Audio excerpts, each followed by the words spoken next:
Bonjour à tous. Et je récupère un témoin là, que me donne Christian de Pertuis avec énergie.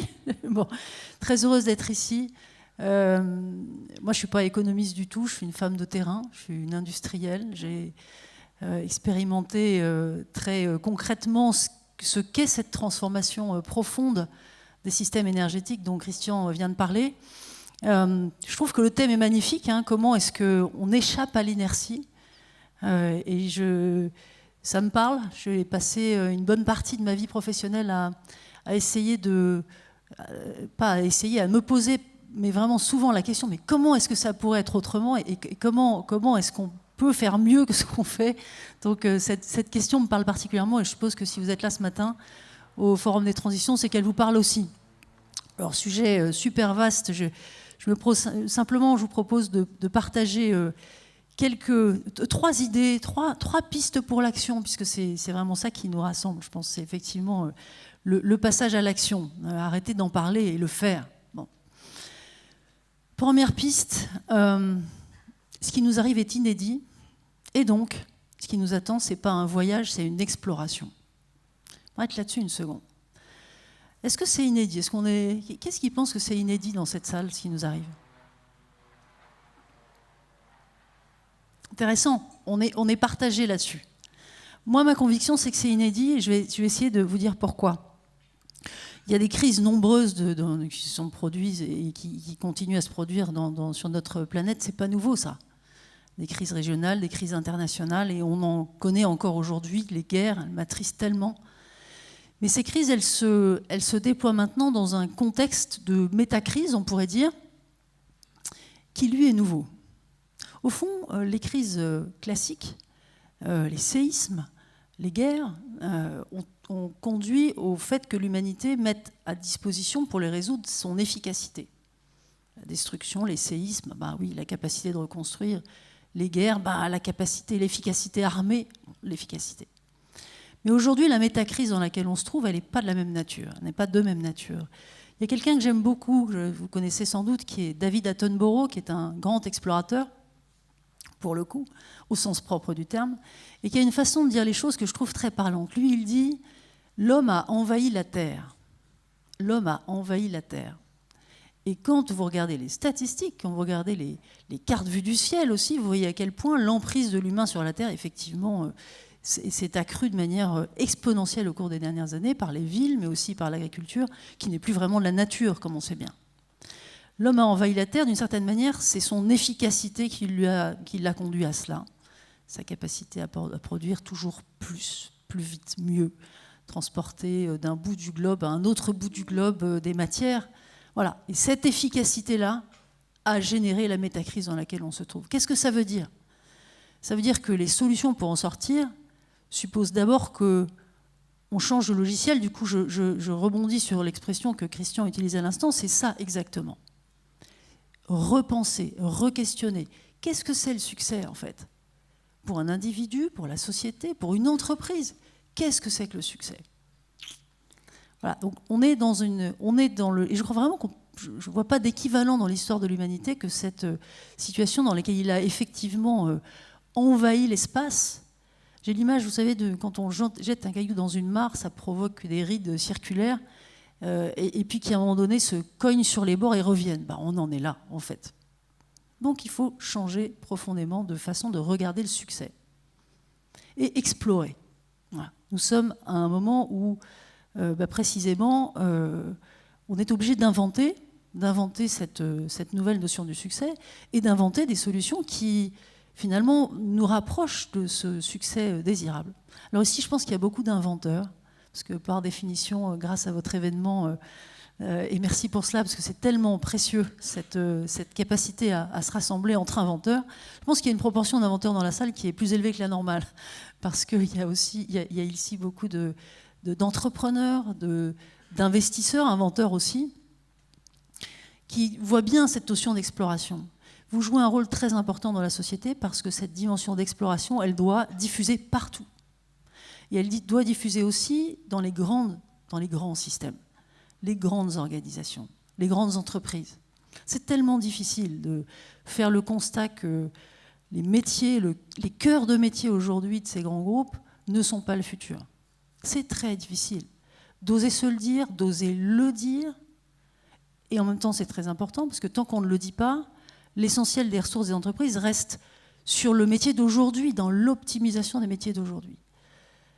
Le signal de liberté qu'un dirigeant donne quand il dit à ses équipes ou questionne ses équipes, est-ce que notre métier cœur aujourd'hui, c'est vraiment l'avenir, est un signal de liberté absolument décisif et qui met tout le monde dans un mode d'autoriser de penser que ben non, justement, et dans un mode d'exploration. Et c'est pas du tout un voyage.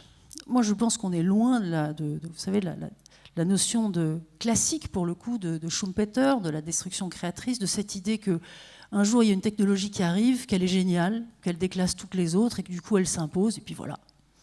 Puis il y a les entreprises qui ont pris le virage, bah, tant mieux pour elles, et celles qui ne l'ont pas pris, elles meurent. C'est la vie. C'est plus du tout comme ça. On est obligé de constater que nos métiers d'aujourd'hui ne sont plus les métiers de demain, alors qu'on n'a pas encore les métiers de demain. On est obligé de le dire pour donner l'autorisation aux équipes de penser demain avant d'avoir la solution de demain. Ça, c'est un réflexe d'explorateur, ce n'est pas un réflexe de voyageur. Un voyage, on sait d'où on part, on sait où on va, il y a des étapes, on peut minuter le trajet. Non, ce n'est pas ça du tout. Nous sommes dans un monde d'exploration. Ça ne se pilote pas de la même façon.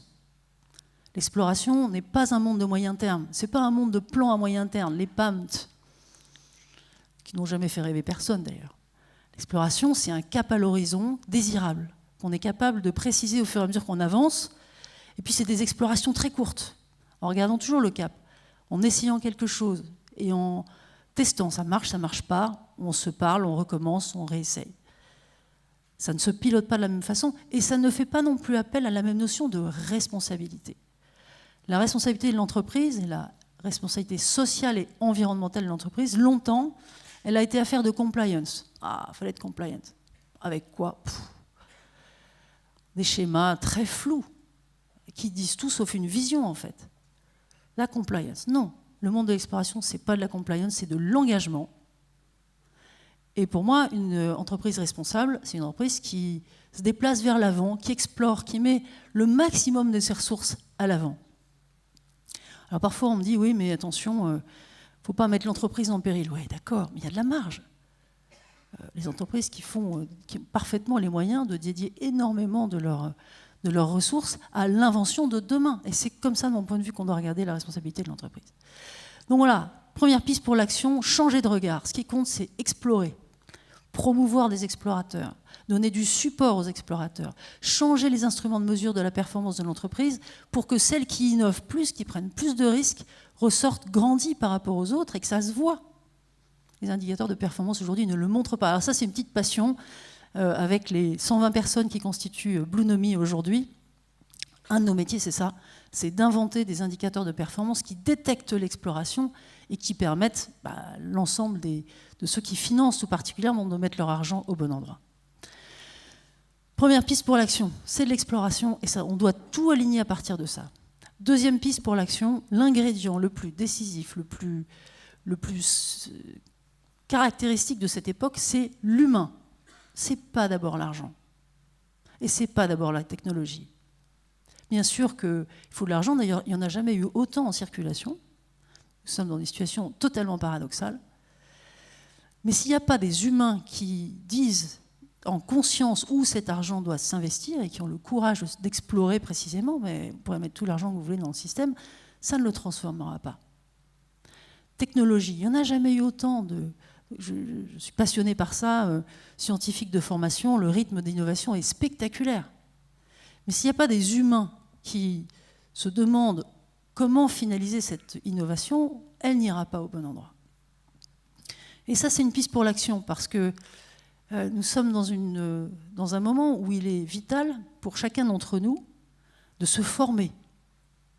On ne peut pas être explorateur sans préparer son matériel, se préparer son corps, se préparer soi-même à l'exploration. Il faut travailler ça. Et se former, alors, il y a vraiment deux versants à mon avis. Il y a le versant de la connaissance.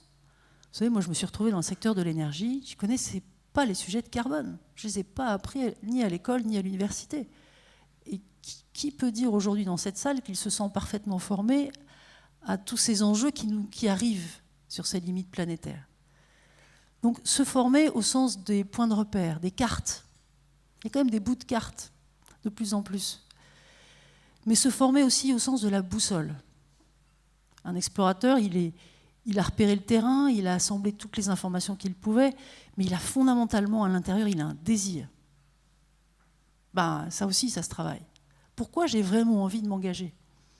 Pourquoi j'ai vraiment envie de prendre des risques? Et plus on le sait, plus on explore. Sinon, on reste au camp de base, en fait. Deuxième piste pour l'action, se former. Sujet qui me passionne. Je m'arrête. Troisième piste d'exploration, on n'explore pas tout seul. Ou alors pas longtemps. On se perd assez vite. Il y a un ingrédient qui est essentiel, et des forums comme celui-là sont un vrai outil, c'est le entre. Entre, on explore ensemble. 3 exemples. Dans l'entreprise. Moi, j'ai donc eu la chance d'être plongée dans le secteur de l'énergie, qui est un secteur qui a expérimenté ce besoin de transformation avant tous les autres. Il a essuyé les plâtres, d'une certaine façon. Et en plus, j'ai passé 20 ans presque dans cette entreprise que j'ai fini par diriger, dans une entreprise qui avait, avec une très belle raison d'être, mais ça ne s'appelait pas comme ça à l'époque, développé énormément d'infrastructures énergétiques dans les pays émergents, en prenant beaucoup de risques, avec ce motto d'amener l'énergie là où il n'y en avait pas. Magnifique projet. Et une entreprise qui a fait ça avec les technologies de l'époque, donc concrètement du charbon et du gaz. Et qui s'est trouvée progressivement confrontée à cette réalité terrible pour elle, qui est qu'avec la meilleure intention du monde, elle avait, malgré tout, contribué massivement à cette problématique climatique qui nous préoccupe tant aujourd'hui. Eh bien, et je reviens à ce « entre », c'est pas qu'un jour un dirigeant arrive en disant « écoutez, voilà, moi j'ai un cap, on va y aller, etc. » Non, c'est pas comme ça. D'abord, ça n'est pas si clair. Ça n'est pas tout de suite si clair. Si je vous raconte, c'est il y a presque 15 ans. C'était pas si clair. Pas de la même façon, le rythme, tout ça, la capacité même à le faire. Donc, le entre ici est fondamental, c'est-à-dire qu'au sein des entreprises, et je crois que ce que je viens de dire est en train de se transpose à beaucoup de secteurs aujourd'hui, pour faire émerger un cap, il faut précisément le faire émerger, c'est-à-dire ne pas voir le sujet du leadership à quelque niveau que ce soit comme une espèce de sagesse immanente, vous voyez, ou quelqu'un qui arrive avec un plan tout fait. On n'emmène personne comme ça. Je vous recommande un très bon bouquin qui s'appelle « Sans carte ni boussole ». J'ai un peu un lien avec ce livre, mais qui justement parle des questions de leadership et qui dit très bien ce fait que le leader d'aujourd'hui, fondamentalement, n'est pas le même qu'hier. Son job, c'est de faire émerger un cap et des leaders pour le porter. Il vient avec une intuition, il vient avec sa boussole intérieure, il vient avec tout ce qu'il aura développé, c'est mon point précédent. Mais il fait émerger un cap et des leaders pour le porter. Je trouve que c'est une très belle définition du leadership. Et là, on peut commencer à explorer en entreprise.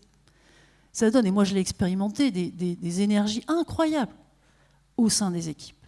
Et ça fait faire franchement des choses que tout le monde pensait être impossibles. On s'est lancé dans un plan de transformation très ambitieux qui a délivré, au-delà des espérances, à la fois de la réduction de carbone et du retour aux investisseurs. Je me souviens d'un chiffre, c'était marrant parce que ça correspondait, c'était 50% d'abattement de carbone et 50% de TRI. Bon, ça c'est de l'énergie interne qui émerge doucement et qui se réunit autour d'un projet. Donc le entre, il est vrai dans l'entreprise. Le entre, il est vrai entre clients et fournisseurs. C'est fou comme on a fragmenté notre système et les chaînes de valeur. Il faut les remettre ensemble. Tout à l'heure, vous entendrez un entrepreneur du textile, c'est particulièrement parlant. Et c'est notre expérience tous les jours chez Bluenomie de voir à quel point les acteurs essayent de se rapprocher au sein des chaînes de valeur, de les faire travailler ensemble, de les aider à comprendre les risques auxquels ils font face ensemble et les opportunités qu'ils ont ensemble. Et puis ce entre, troisième exemple, et je pense qu'il est particulièrement aigu celui-là, c'est le entre les financeurs, les actionnaires, les financeurs plus généralement, et les industriels. Au fond, les industriels, ils ont leur rythme long et il est intrinsèque à leur activité. Et le rythme de la finance s'est mis à tourner de plus en plus vite, de plus en plus. L'image que j'ai, je suis ingénieur, on ne se refait pas, c'est, vous savez, deux patins d'embrayage, mais qui tournent chacun dans son coin et qui ne se recollent plus jamais. Donc, voilà, il s'agit de reprovoquer ce entre-là. Et ça, c'est l'autre versant finalement de mon activité au quotidien. C'est d'aider à ce rapprochement, d'aider à ce que effectivement l'argent se déplace vers les entreprises qui explorent, les inventeurs qui ont fondé des startups et développé de nouvelles technologies. Et les investisseurs ont parfois du mal à comprendre le modèle de risque qui est nouveau puisqu'on explore justement.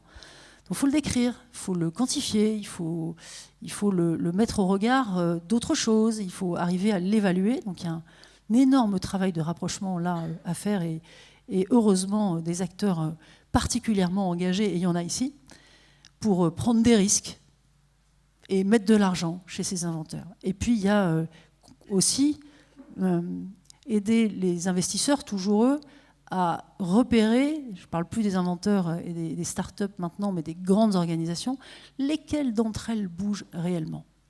Ben, il y a une bonne nouvelle, c'est que le nombre de données disponibles permet de voir beaucoup de choses. Quand vous prenez un secteur donné, vous prenez les 10 plus grands groupes mondiaux sur un secteur donné, et quand vous ouvrez le capot, vous ne regardez pas que les trajectoires carbone, qu'on peut effectivement rendre tout à fait sympathiques avec des tas de certificats, mais vous ouvrez le capot de ça et vous regardez les activités, activité par activité, et au fond, la capacité des entreprises à cesser plus vite que les autres les activités qui sont de toute façon condamnées, et la capacité des entreprises à précisément se diversifier à l'avant, comme les explorateurs le font, en se diversifiant, en mettant des ressources humaines et financières vers des métiers nouveaux qui sont leur avenir.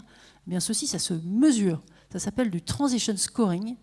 Et je crois que la capacité que nous aurons à aider tous les investisseurs du système à, comme ils commencent à le faire, et je le vois chez beaucoup d'entre eux, flécher cet argent, leur argent, vers les entreprises qui se déplacent, fera du bien à tout le monde, à l'entreprise évidemment, mais à la collectivité, parce que ces explorateurs rendent service à l'ensemble de la communauté.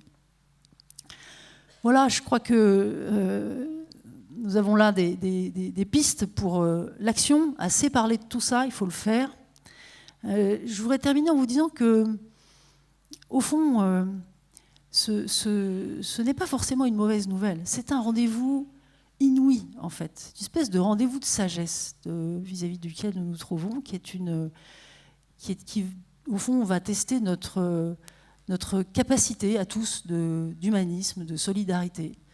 Ça n'est pas une mauvaise nouvelle, fondamentalement. Nous obliger à sortir de nos automatismes, faire appel à cette fibre fondamentale de l'être humain n'est pas une mauvaise nouvelle. Ça ne sera pas un chemin facile, ça ne l'est pas déjà, mais je suis certaine que nous en sortirons tous grandis. Voilà, je vous remercie.